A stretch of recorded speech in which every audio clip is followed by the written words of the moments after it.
to get their attention. And so I think that's also part of what you see here in the jury's thinking. All really important. There's another piece of this that we haven't spent much time on yet, Katie, which is that we are supposed to have free speech in America.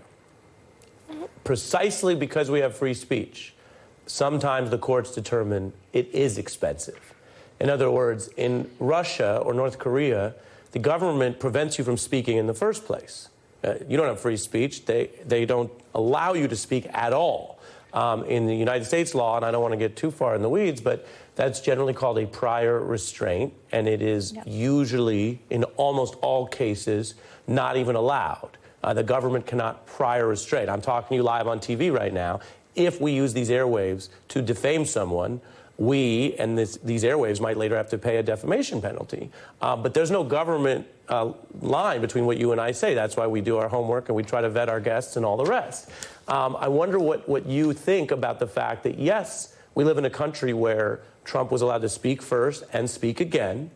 That's the free speech part.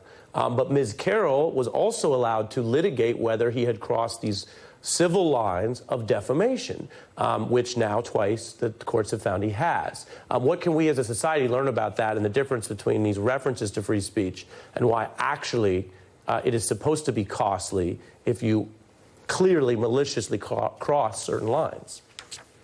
So your question was actually posed in the closing arguments, in the rebuttal argument by one of E. Jean Carroll's lawyers today to the jury.